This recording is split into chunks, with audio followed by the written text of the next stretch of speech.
आप सब में से कोई भी इंसान ऐसा नहीं होगा जो अपना मुस्तकबिल नहीं देखना चाहेगा।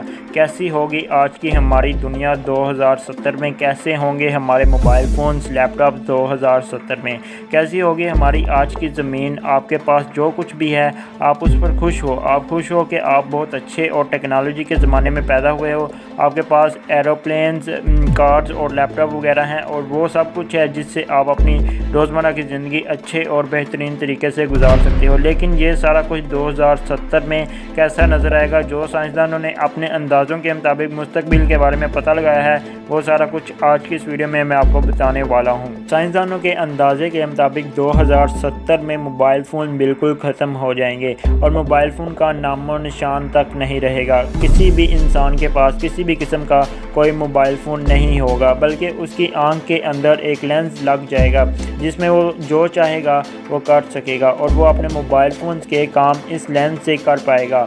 और जो इसकी आंख के अंदर लेंस लगा होगा, ये लेंस जो आपकी आंख के अंदर लगाया गया होगा, आप इसे अपने दिमाग के ज़रिए कंट्रोल करोगे। आप अपने दिमाग में जिस तरह सोचोगे, जिस तरह की कमांड आप इस लेंस को दोगे, ये लेंस उसी तरह काम करेगा। और 2070 में तकरीबन हर चीज़ ऑनलाइन हो जाएगी। मतलब कि आप हज़ारों किलोमीटर दूर बैठे अपने घर से अपने घर की लाइट को कंट्रोल कर पाओगे और ये सब कुछ आप अपने दिमाग से कंट्रोल करो। मुस्तकबिल में दर्जा हरारत ज़्यादा होगा और हमें अल्ट्रा वायलेट रेज से बचना होगा, वरना हमें स्किन कैंसर हो सकता है। लेकिन उस वक्त कैंसर जैसी बीमारियों पर काफ़ी हद तक कंट्रोल हो जाएगा और तकरीबन 70 साल से कम उम्र वाला इंसान कैंसर से नहीं मरेगा। मुस्तकबिल के हवाई जहाज़ आज के हवाई जहाज़ों से बहुत ज़्यादा आरामदेह और खूबसूरत होंगे। जहाज़ के अंदर LED लगी होंगी जिससे हम आसमान को देख सकेंगे और मुस्तकबिल के हवाई जहाज़ों का सफ़र बहुत आरामदेह और मज़ेदार होगा। और मुस्तकबिल में उड़ने वाली गाड़ियाँ भी बहुत आम होगी। उस वक्त एक्सीडेंट रोड पर नहीं, हवा में होंगे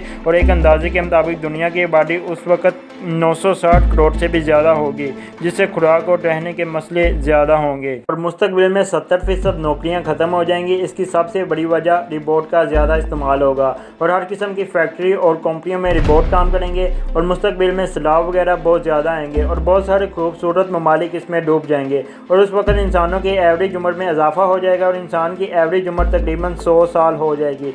इसकी सबसे बड़ी वजह मेडिकल साइंस है, जिससे हम किसी भी बीमारी का हल बहुत जल्दी तलाश कर लेते हैं। और मुस्तकबिल में रिबोट सिर्फ फैक्ट्रियों में इस्तेमाल नहीं होंगे, बल्कि ये इंसान की बॉडी के अंदर भी काम करेंगे और इंसान की बॉडी के अंदर छोटे छोटे रिबोट दाखिल कर दिए जाएंगे जो इंसान की बॉडी के अंदर जाकर बीमारियों को ख़त्म करेंगे। ये वीडियो जो ख़त्म हो रही है, ये सिर्फ साइंसदानों के ख्यालों पर मबनी थी। साइंसदानों ने अपनी कैलकुलेशन से ये पता लगाया है कि हमारा मुस्तकबिल कैसा होगा। लेकिन मेरे भाई, ये इन्फॉर्मेशन जो आपको इस वीडियो से मिली है, ये 100% दुरुस्त नहीं, ये सिर्फ एक ख्याल है। और ये भी हो सकता है कि 2070 से पहले ही दुनिया तबाह हो जाए और ये भी हो सकता है कि 2070 में टेक्नोलॉजी का नामो निशान ना रहे। मतलब कि कुछ भी हो सकता है, कुछ कह नहीं सकते दुनिया में क्या होने वाला है। और अगर इसी तरह दुनिया तरक्की करती रही तो ये सब कुछ हकीकत भी हो सकता है। और मैं उम्मीद करता हूँ कि आप 2070 तक ज़िंदा रहो और इस ख्याली दुनिया को हकीकत में देख सको। और हाँ, हर तीसरे दिन मैं आपके लिए इस तरह की इन्फॉर्मेशन से बड़ी वीडियो अपने चैनल पर अपलोड करता हूँ। अगर आपको इस तरह की वीडियो मज़ीद हासिल करनी है तो आप नीचे दिए गए रेड बटन पर क्लिक करके हमारे चैनल को सब्सक्राइब कर लो और साथ में बेल आइकन को भी प्रेस कर लो, ताकि आपको इस तरह की वीडियो बर वक्त मिल सकें। जी तो मेरे भाई, आज की इस वीडियो में इतना ही। आई होप आपको ये वीडियो पसंद आई होगी। पसंद आने की सूरत में आप इस वीडियो को लाइक कर सकते हो। अल्लाह हाफिज़।